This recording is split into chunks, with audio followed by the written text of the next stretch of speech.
중남미문화원에서 우리 아미고 회원님들하고 번개를 하고 있습니다. 그런데 좋은 얘기만 할 수가 없는 전국이라서 제가 계속해서 수도권의 아미고 본부 결성을 위해서 다니면서 회원님들을 만나 뵙는데, 오늘 오신 우리 회원님들도 그렇고 이제는 행동할 때가 됐다, 좀 기왕 할 거 세게 하자, 뭐 그런 말씀들 많이 하세요. 그래서 행동과 관련해서 짧게 몇 말씀만 드릴게요. 좌파하고 우리 자유파가 근본적으로 다른 게 하나 있습니다. 좌파는 행동을 조직하는 지휘부가 있고, 그리고 직업적으로 그것을 하는 사람들이 있고, 그리고 그 좌파 지휘부의 명령과 지시가 있으면 일사불란하게 움직이는 조직들이 있어요. 그리고 그 조직들은 생업을 포기하고 올 필요가 없어요. 이를테면 민노총이 동원되면 그거 다 일로 처리해서 자기네 돈 안 들고 일한 것처럼 월급은 그대로 나가고 그런 구조입니다. 그러니까 집회하기가 훨씬 쉬워요. 그리고 이런 좌파단체들, 뭐 민노총이나 정교조나 수많은 좌파단체들이 박원순 때 보면은 한 4,5천 개의 좌파단체들이 서울시에서 뜯어먹었다는 거 아니에요? 조 단위로. 그런 것들이 다 1%씩만 떼서 상급단체로 올려보내도 그 직업적인 시위꾼들이 얼마든지 먹고 살고 하루 종일 어떻게 하면은 윤석열 정부 무너뜨릴까만 작전 짤 수 있게끔 만들어줘요. 그러니까 말하자면 좌파 운동의 물적 토대가 만들어져 있는 거예요. 좌파 생태계가 구축이 되어 있는 거예요. 그리고 그 좌파 생태계에서 그런 식의 물적 토대를 할 때 물적 기반은 크게 두 가지에서 나와요. 하나는 국민 세금에서 나와. 뭐 중앙정부나 지방자치단체가 각종 지원금 형태로 돈을 좌파단체한테 줘왔잖아요. 지금도 주고 있어요. 그게 우리 국민 세금에 우리 돈 갖고서 시위하라고 지금 하고 있는 거랑 똑같아요. 또 하나는 이제 자기들이 십시일반으로 내는 거예요. 근데 그것도 거의 강제적으로 내요. 노조에 가입하면 노조 조합비를 원천 징수하듯이 하잖아요. 그리고 노조 조합비 내겠다고 하는 이 약속하고 계좌 쓰지 않으면 아예 조합원이 못 되고, 조합원이 못 되면 자연히 보세요. 건폭 투쟁할 때 보면 꼬에 일거리를 못 잡게 만들잖아요. 그런 식으로 해서 이 물적 기반을 상당히 안정적으로 확보하고 있어요. 그거 가지고서 시위도 하고 프래카드도 만들고 광화문에 모여라, 서울역에 모여라 그러면 수백 대 버스가 동원되고 그렇게 하거든요. 근데 그 좌파들에 대항해서 우리가 싸움을 해야 되는 거예요. 근데 이제 우리는 둘 다 없죠. 우선 이런 전략 전술을 구사할 지휘부가 제대로 구성되어 있지 않아요. 두 번째는 이걸 하려고 그러면 다 우리 주머니에서 다 십시일반으로 돈을 내서 해야 돼요. 그러니까 지속적으로 하기가 참 어려워요. 우리는 순간적으로 막 흥분해서 야, 이거 대통령 위기에 처했다, 우리라도 일어나야 되겠다 그러고 막 격앙돼서 광화문에 나올 수는 있는데, 그러고 나면 그 다음에 또 집회 공고가 올 때 또 자기 주머니 돈 털어가지고 이러고 또 주변에 아름아름으로 야, 나 가는데 너도 갈래 이러고 이제 모이잖아요. 좌파하고 전혀 다르죠. 그런 점에서 이거는 진짜 전문 프로 집회 시위꾼들하고 아마추어하고 싸움하는 거랑 비슷해요. 그래서 우리 자유파의 그런 속성, 특징, 이거를 좌파처럼 바꾸면 좋은데 그게 시간이 많이 걸리고 또 현실적으로 그렇게 하기도 어렵고 또 그게 꼭 바람직한 것도 아니에요. 이를테면은 다 우리 자유파는 어떤 형태로든 생업에 종사하는데, 그런데 그거 다 제쳐놓고 오로지 맨날 데모만 하자, 광화문 집회만 하자, 이 나라가 어떻게 되겠어요? 누가 소는 키워? 그러니까 이제 우리가 그럴 수도 없는 거예요. 그래서 지금 이런 현실적 조건 속에서 우리가 윤석열 대통령 탄핵해서 끌어내리고 대한민국을 인민민주주의 공산주의 체제로 전복시켜야 되겠다라고 아예 작심하고 목숨 걸고 감옥 가는 거 별로 두려워하지 않고 달려드는 저 종북주사파와 싸워서 이겨야 되거든요. 그러니까 8년 전에는 그 싸움에서 우리가 진 거예요. 우리가 졌기 때문에 우리의 장수 박근혜 대통령을 잃었던 거고, 정말 5년간에 걸친 문재인 폭정을 우리가 견뎌냈어야 됐던 거예요. 그러니까 지면 그렇게 되는 거예요.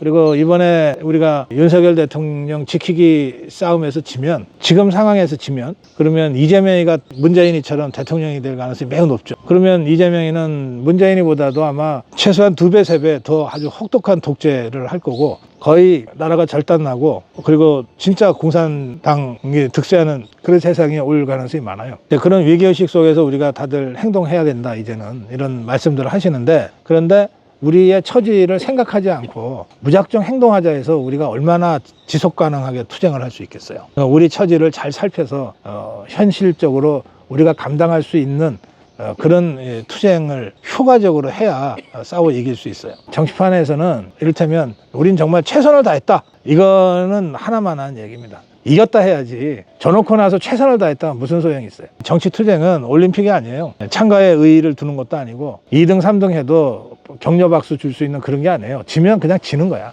다 죽는 거야. 지금 우리 처지와 우리가 맞상대해야 될 좌파들의 그런 속성을 보면 우리가 쉽지 않은 싸움을 할 수밖에 없는데, 저는 세 가지의 우리가 갖고 있는 자원을 잘 이용해서 선택과 집중을 잘 해야 된다, 이렇게 생각해요. 첫째는 대통령이라는 권력을 어쨌든 우리 자유파가 갖고 있어요. 대통령이 할 수 있는 일이 사실은 별로 없어요. 뭐 법을 만들 수 있는 것도 아니고 예산도 마음대로 막 쓸 수 있는 것도 아니에요. 그거 다 국회에서 다 태클 걸고 못하게 하니까. 그렇지만 그럼에도 불구하고 대통령은 대통령이에요. 매우 제한적이긴 하지만 여전히 대통령은 인사권을 행사할 수 있고, 그리고 상당한 정도 예산 집행의 자율성을 갖고 있어요. 이거를 어떻게 효과적으로 잘 사용해서 우리 자유파의 정치적 전진에 도움이 되는 방향으로 구사할 거냐, 이런 겁니다. 그래서 이 문제와 관련해서 저는 윤석열 대통령을 믿습니다. 윤석열 대통령과 박근혜 대통령이 이 국면에서 다른 점이 하나 있어요. 뭐냐면 박근혜 대통령은 뭐 누가 의심할 여지 없는 확실한 자유파 정치 지도자였지만 좌파들이 진짜 자기를 탄핵시켜서 감옥에 보낼 줄은 몰랐던 거예요. 그리고 저 문재인, 유승민 일당들이 정말 자기를 뒤에서 칼을 찔러서 배신할 줄은 몰랐던 거예요. 반면에 이제 우리가 8년 전에 그런 경험을 갖고 있기 때문에 윤석열 대통령은 보기에는 박근혜 대통령만큼의 강력한 자유파의 이념적 정체성을 갖고 있지 않은 대통령으로 보일 수도 있어요. 저는 사실은 그렇게 안 봅니다만, 윤석열 대통령이야말로 자유민주주의의 핵심인 자유주의 철학을 아주 젊을 때부터 내면화시켜 온 지도자다, 이렇게 저는 봅니다. 그래서 매우 강력한 그 이념성과 가치 지향성을 갖고 있는 사람이다, 저는 이렇게 평가합니다. 그런데 거기에 더해서 윤석열 대통령은 종북주사파들이 자기를 탄핵해서 끌어내리고 감옥에 보내고 정권을 손쉽게 탈취해서 우리 사회를 인민민주주의, 공산주의 사회로 만들려고 공작을 하고 있다는 것을 확실하게 알고 있어요. 그리고 그것과 싸고 이기지 않으면 나라가 망한다라고 하는 인식을 갖고 있어요. 그 인식이 사실은 대통령 취임사부터 해서 지금까지 계속 나오는 거예요. 이를테면 이미 수십 차례 대통령이 얘기했어요. 체제를 반대하는 자들은 타협 대상이 아니다. 대한민국 체제를 부정하고 이걸 무너뜨리려고 하는 자들하고까지 대화를 해야 되는 건 아니다. 그러나 대한민국 체제를 인정한 위에서 생각이 다른 야당과는 얼마든지 대화할 수 있다, 이렇게 확실하게 선을 그은 거예요. 적어도 말하자면 종북주사파는 타협의 대상, 대화의 대상이 아니라는 거예요. 이 종북주사파는 척결해야 될 그런 적이라는 거예요. 이 인식을 확실하게 하고 있어요. 그러니까 그 종북주사파가 자기를 대통령 자리에서 끌어내리고 감옥에 보내고 정권을 탈취하려고 한다는 것도 분명하게 알고 있는 거죠. 그래서 그런 대통령이기 때문에 대통령이 할 수 있는 세 가지 수단, 인사권, 예산 편성권이죠. 그리고 거부권. 이 세 가지를 사실은 엄청나게 대통령이 무리한 것을 감당하면서 이걸 계속해서 구사하고 있는 거예요. 그러니까 각오가 돼 있다. 이런 대통령의 각오는 엊그저께 한동훈이하고 만났을 때도 당당하게 표현이 됐어요. 한동훈이가 동네 뒷골목 양아치만도 못하게 대통령을 협박했잖아요. 김건희 여사 특검법 지금까지 막는 것도 힘들었는데 뭔가 조치가 없으면 이제 더 이상 못 막겠다. 조치하라고 협박한 거 아니에요. 그러니까 대통령이 뭐라 그러는가 하면, 아니 특검법은 위헌이기 때문에 국민의힘에서 반대하고 부결시켰던 거 아니냐.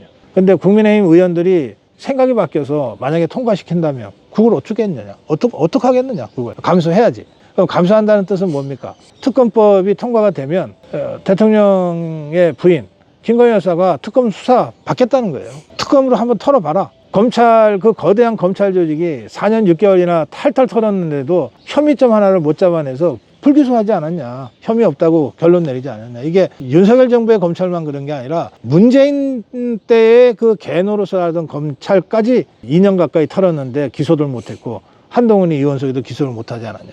그러니까 특검이 아니라 특검 하랩이라도 좋다, 와서 한번 해봐라. 그러면 나는 내 아내의 결백을 믿는다, 이거예요. 그 얘기는 뭐냐면 자칫 잘못하면 감옥 갈 수도 있는 거죠. 대통령 부인이라고 해서 대통령만 감옥에 안 가는 거예요.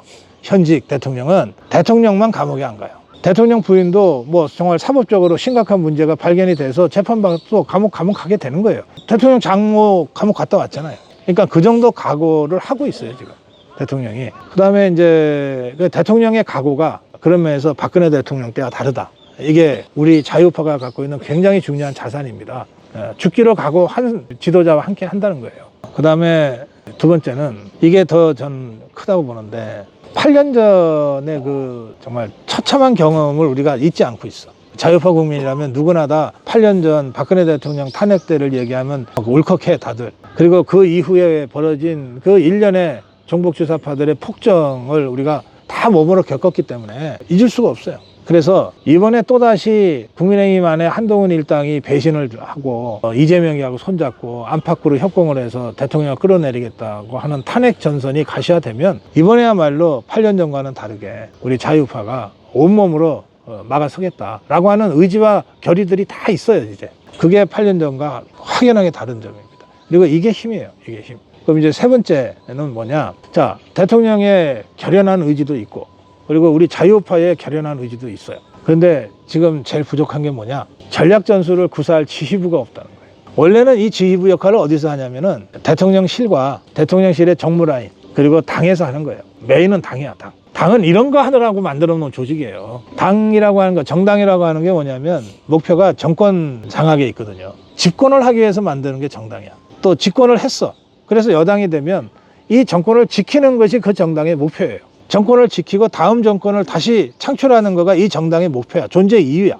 그런데 국민의힘이 지금 여당으로 대통령을 지키고 3년 후 대선에서 다시 이겨서 정권을 재창출하는 이 정당 본연의 존재 이유를 구현하려면 상대하는 좌파가 어떤 전략 전술을 구사하고 있는지 우리를 향해서 어떤 식의 공격을 할 계획을 세우고 있는지 알아야 될 거 아니에요. 그리고 거기에 맞춰서 우리의 자원을 어떻게 배치하자라고 하는 계획을 세우고 실행을 해야 될 거 아니에요. 그걸 당이 전혀 못하고 있어요. 안 한다기보다 못한다고 봐. 무능해서 못한다고 봐요. 한동훈 일당 따위가 싸움을 한번 해봤어? 아니면 진짜 목숨을 한번 걸어봤겠어? 또 8년 전에 뭔가 처절하게 같이 당하기라도 했냐고. 거기 있는 자들이 8년 전에 어떤 일들을 했어요? 광화문에 한 번이라도 나와봤냐고. 그런 자들이기 때문에 지금 상황이 어떻게 돌아가는지도 잘 모르고 저것들이 하고 있는 한마디 한마디가 얼마나 심각하게 자해 행위를 하고 있는지도 잘 몰라요. 그게 제일 심각한 문제예요. 그래서 또 대통령실에 있는 정무라인이라고 하면 대개 비서실장, 정무수석, 홍보수석을 얘기합니다. 여기 있는 사람들이 이게 전혀 실전 감각이 없는 사람들이에요. 그리고 정말 이런 전쟁터에 뛰어든 선봉장 같은 그런 결기도 없어. 그래서 우리가 다 답답한 거거든요. 이제 방법은 두 가지예요. 대통령실의 정무라인을 이런 싸움을 할 수 있는 사람, 능히 이겨낼 수 있는 경험과 결기를 갖고 있는 사람들로 바꾸는 거예요. 그게 우선 쉬워. 대통령이 내일이라도 인사 조치를 해버리면 되니까. 그런데 당을 그렇게 바꾼다고 하는 거는 생각보다 쉽지 않아요. 왜냐하면 선출된 대표이기 때문에 한동훈이를 쫓아내고 다른 제대로 된 지도부를 앉히려고 그러면 그것 자체가 두세 달 걸리고 또 뭐 버틸 거 아니에요. 한동훈 일당이. 그러면 이준석이 몰아낼 때 얼마나 시끄러웠어요. 이제 그런 과정을 우리가 다시 밟아야 되기 때문에 이게 쉽지가 않아요. 그렇지만 해야 된다고 생각해요. 그렇지만 해야 된다. 아무리 시끄러워도 이 우한 덩어리를 안에 안고 싸움을 할 수는 없다. 원래 전쟁을 할 때는 아무리 힘들어도 뒷마당부터 정리하고 전쟁을 하는 거거든요. 한참 바깥에 전쟁하고 있는데 뒷마당에서 시끄러워지면 전쟁 하다 말고 돌아서야 되잖아. 그러니까 8년 전에 박근혜 대통령이 그 잘못을 저지른 거죠. 그러니까 이번에는 아무리 자본이 많이 나고 갈등이 막 커져서 그렇다 하더라도 한동훈 일당을 정리해야 된다고 저는 생각해요. 시간과 방법에 대해서는 조금 더 고민을 제가 해볼 생각입니다. 그 다음에 이가 없으면 잇몸으로라는 말이 있잖아요. 원래는 이 국민의힘이 이 노릇을 해야 되는데 이게 영 시원찮다. 그러면 잇몸으로라도 우선 씹어 먹어야지. 그게 이제 우리 자유파예요. 근데 우리 자유파 상황을 보면 두 차례의 총선 실패를 거쳐서 많이 세력이 꺾였어요. 특히 지난 4월 총선에서 자유통일당하고 정광훈 세력이 의회 진출에 실패하는 바람에 기도 꺾이고 세도 좀 많이 떨어지고 그런 상태입니다. 그렇지만 제1교회 정광훈 세력이 완전히 죽은 것도 아니고 그리고 광화문 국민혁명을 했던 그 경험이 어디 딴 데 가는 것도 아니에요. 그래서 다시 재정비하고 있습니다. 정광훈 목사와 그 세력들이 다시 재정비를 하고 있어요. 그런데 8년 전에 비해서 아주 두드러진 차이점 중에 하나는 그 사이에 우리 아미고 조직이 결성됐다는 겁니다. 이게 당장 여러분들의 일이니까 이걸 객관화시켜서 보기 어려우실지 모르겠는데 우리 아미고 조직이 전국에 2만 명입니다. 그리고 60개 본부로 구성되어 있어요. 그냥 제가 어디서 모입시다 하고 번개 때리고 그 다음날 가면 최소한 10대 명의 회원은 나오십니다. 그리고 고성구TV는 아직 죽지 않았고, 그리고 여전히 100만 넘는 구독자, 그리고 실시간 접속자 13,000, 15,000 정도를 회복했어요. 그리고 정치적인 고비를 넘어오면서 굉장히 좀 고생도 많이 하고 공격도 많이 받았지만, 지금은 고성구TV가 견지해온 정치 노선이 올바랐다고 하는 것을 자유파 국민이라면 누구나 다 인정하기에 이르렀어요. 그러니까 우리 자유파 전체를 하나로 결속시키고, 그리고 올바른 정치 노선을 제기하고, 그걸 통해서 좌파에 맞서는 유연한 전략 전술을 구사할 수 있는 최소한의 조건은 구비됐다. 저 그렇게 생각해요. 그래서 제가 일이 있건 없건 정광훈 목사하고는 늘 소통하고 있고, 그리고 특별한 상황이 아니면 제가 정광훈 목사의 광화문 집회는 늘 나가서 취재를 하면서 함께 하고 있습니다. 그래서 저는 종북주사파가 언젠가는 총동원 총궐기를 할 때가 곧 온다고 생각하거든요. 8년 전에 촛불 들고 광화문을 점령하다시피 했을 때와 같은 그런 때가 머지않아 온다고 봅니다. 그럴 때 우리 자유파가 그야말로 2019년에 광화문 국민대혁명과 같은, 그보다 더 큰 규모로, 더 절박한 심정으로 광화문에 모일 거라고 저는 봅니다.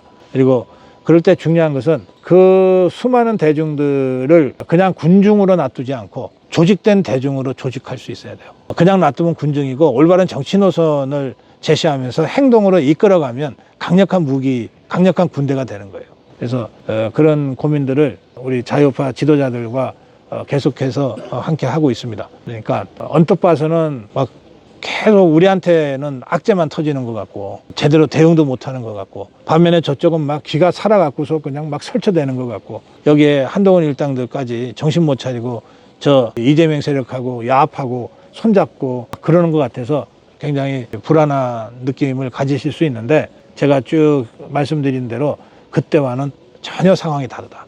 얼마든지 우리가 격퇴하고 윤석열 대통령을 지켜낼 수 있다.